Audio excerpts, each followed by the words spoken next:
안녕하세요 여러분, 성공합시다. 오늘은 이 본문을 통해서 우리가 늘 아는 얘기지만 말씀대로 살아야 하는 이유를 다시 한번 찾을 수 있는 것 같아요. 또 우리의 모든 것을 하나님께서 준다는 사실을 확인할 수 있어요. 자, 한번 살펴볼게요.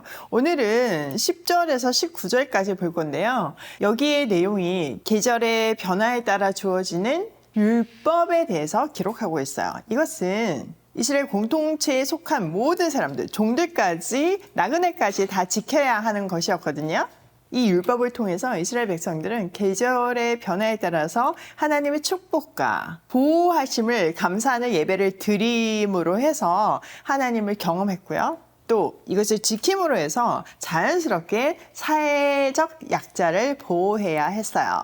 한마디로 하나님 사랑, 이웃 사랑을 말씀 지킴을 통해서 실천하는 거죠.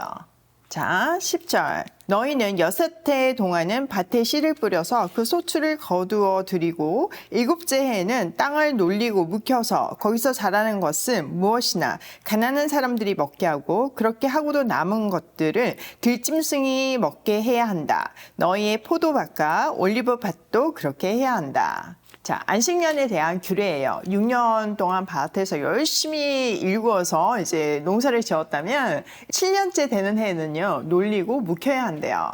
이거는 상식선에서도 그렇죠. 땅을 너무 혹사시키면 땅이 번아웃이 돼가지고 영양분이 다 빠져서 수확량이 확 줄어들고 계속 그 악순환이 되잖아요. 그러니까 땅을 너무 혹사시키지 말고 회복할 수 있는 시간을 주라는 의미이죠. 또 영적으로는요, 6일을 창조하신 후에 7일째 안식하신 하나님처럼 6년을 경작 뒤에 안식함으로 생명의 근원이신 그분 안에서 우리도 생기를 찾기 위함이죠.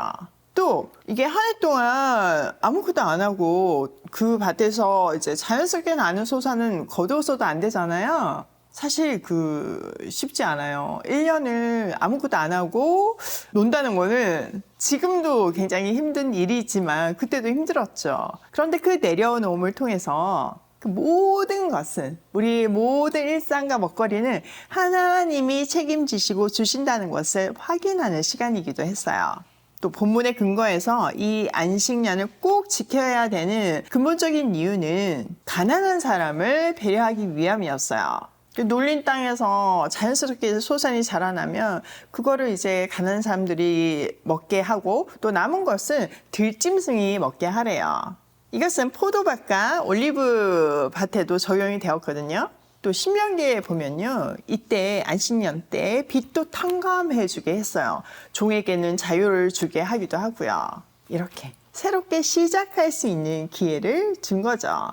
자, 12절. 너희는 6해 동안 일을 하고 이렛 날에는 쉬어야 한다. 그래야 너희의 소와 나귀도 쉴 수 있을 것이며 너희 여종의 아들과 몸붙여 사는 나그네도 숨을 돌릴 수 있을 것이다. 너희는 내가 너희에게 말한 모든 것을 지켜야 한다. 그리고 너희는 다른 신들의 이름을 기억해서는 안 되며 입 밖에 내어서도 안 된다. 자, 6해 동안 일하고 이렛 날은 쉬어야 한대요. 쉬어야지만 본인도 쉴 수 있지만 짐승들, 그러니까 일을 하는 소나 나귀도 쉴 수 있고 종들도 숨을 쉴 수 있잖아요. 사실 이 말씀은요, 신의 산에서 주고 계시지만 실제로는 이건 정착했을 때 일어나는 일을 말하는 것이니까 약속의 땅 가나안에서 지킬 수 있는 내용이었어요. 이것을 통해서 약속의 땅에는 반드시 가게 될 것이라는 약속을 확인시켜 주시는 거죠. 또 7년마다 한 해, 7일마다 하루를 일하지 않아도 충분한 풍요를 누릴 수 있을 것을 약속하시잖아요. 또한 이렇게 주신 말씀대로 살 때 나뿐 아니라 이웃도 쉼을 누리고 특별히 어려운 이웃도 복을 누리는 아름다운 사회가 될 것이라는 것을 보여주고 계세요. 어떻게 하면 아름다운 사회가 된다고요? 네, 맞아요. 말씀대로 살 때요. 우리도 오이 패밀리를 통해서 이거 경험하고 있잖아요. 진짜 우리는 복된 인생을 살고 있는 거예요. 자, 하나님은요, 이 단락의 마지막을요, 좀 생뚱맞는 것 같이 느껴지는데, 다른 신의 이름을 불러서도 안 되고, 예배를 드려서도 안 된다고 마무리하고 계세요. 왜일까요? 고대의 근동에는요, 철마다 신들에게 제사를 지냄으로 해서 풍요와 다산을 소망했어요. 그러니까 자기들의 인생을 그 신들에게 제사를 지냄으로 해서 보장을 받으려고 했죠. 그런 세상 문화에는 그냥 눈도 돌리지 말고 입도 뻥끗 하지 말라는 선포인 거예요. 이스라엘에게 풍요와 또 자녀를 주시는 분은 유일하게 누구라고요? 하나님이심을 니네 삶을 통해서 선포해라, 보여라, 이 이야기이신 거죠. 그들은 이렇게 안식일과 안식년을 순종하면서 하나님을 경험하고 사회에서 복의 근원이 되는 인생을 살 수 있었어요. 자, 14절. 너희는 한 해에 3차례 나의 절기를 지켜야 한다. 너희는 무교절을 지켜야 한다. 내가 너희에게 명령하는 대로 아비월에 정해진 때에 이래 동안 누룩을 넣지 않은 빵을 먹어야 한다. 너희가 그때에 이집트에서 나왔기 때문이다. 너희는 빈손으로 내 앞에 나와서는 안 된다. 너희는 너희가 애써서 밭에 씨를 뿌려서 거둔 곡식의 첫 열매로 맥주절을 지켜야 한다. 또한 너희는 밭에서 애써 가꾼 것을 거두어 드리는 한 해의 끝 무렵에 수장절을 지켜야 한다.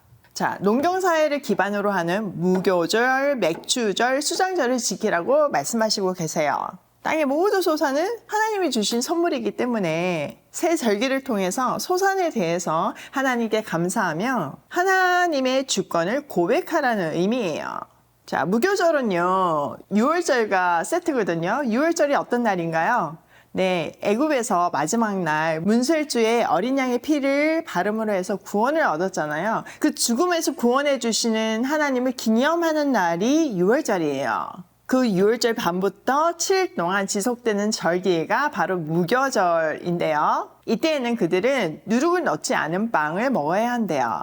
누룩은 죄를 상징하거든요. 또 그때 급하게 이동했던 것을 기념하기 위해서 부풀릴 시간이 없었던 것을 경험하면서 그날을 기념하는 거죠. 자, 이어지는 거는 맥주절인데요. 77절로도 알려져 있죠. 이날은 한 해의 수확의 첫 열매 중 가장 좋은 것을 하나님께 드리는 날이에요. 시간이 지난 뒤에 이제 헬라어를 사용하는 유대인들은 이날을 오순절이라고 불렀어요.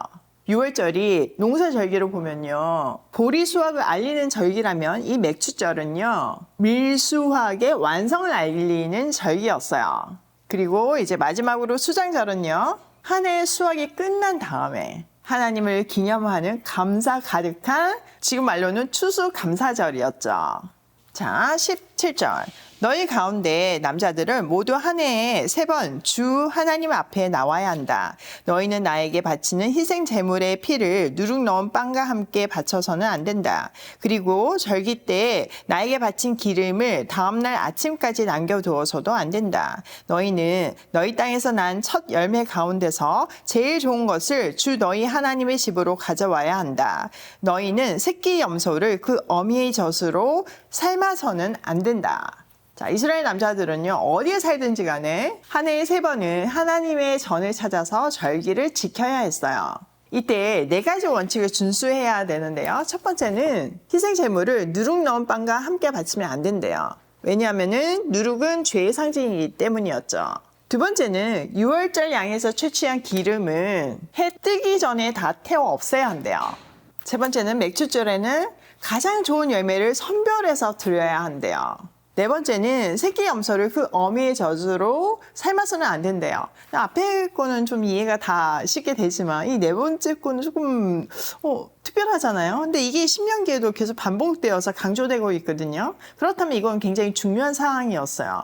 그래서 이제 학자들 간에 여러 의견이 있지만 그중에 가장 타당해 보이는 거는 이것이 이방 예식 중에 하나였기 때문이에요. 우상을 숭배하는 방식으로 하나님께 예배하지 말라는 의미예요. 이렇게 이 모든 절기를 통해서 이 모든 소산이 하나님의 것이며 그것을 주신 하나님께 감사하며 이것을 하나님의 뜻대로 사용할 것이라는 고백이 이 절기를 말씀대로 행함 속에서 고백하는 거죠. 자, 오늘 내용을 우리 삶에 한번 적용을 해보면요. 첫 번째, 모든 소산은 하나님이 주신 것이다. 여러분, 이 문제가 아주 분명할 때 우리 인생은 완전 달라요. 내 것일 때는요, 모든 것이 아깝고 나를 위해서만 써요. 근데 나를 위해서 아무리 채워도 공허해질 수밖에 없어요. 제가 그 미국에서 경험했잖아요. 그런데 이 모든 것이 주님이 주신 것을 고백하며 주님의 것임을 고백하며 그래서 주님의 뜻대로 사용할 때 우리는 행복한 인생을 살 수 있어요. 두 번째, 말씀대로 살 때 나도 이웃도 행복해진다. 이거 너무 당연한 거 아닌가요? 우리가 말씀대로 산다는 것은 하나님 사랑이고 그 하나님 사랑을 할 때 이웃 사랑이 실천되는 거거든요. 그래서 예수님께서 그 제일 중요한 계명이 하나님 사랑, 이웃 사랑이라고 말씀하셨잖아요. 이 근본적인 것이 우리가 말씀대로 살 때 이루어지는 거예요.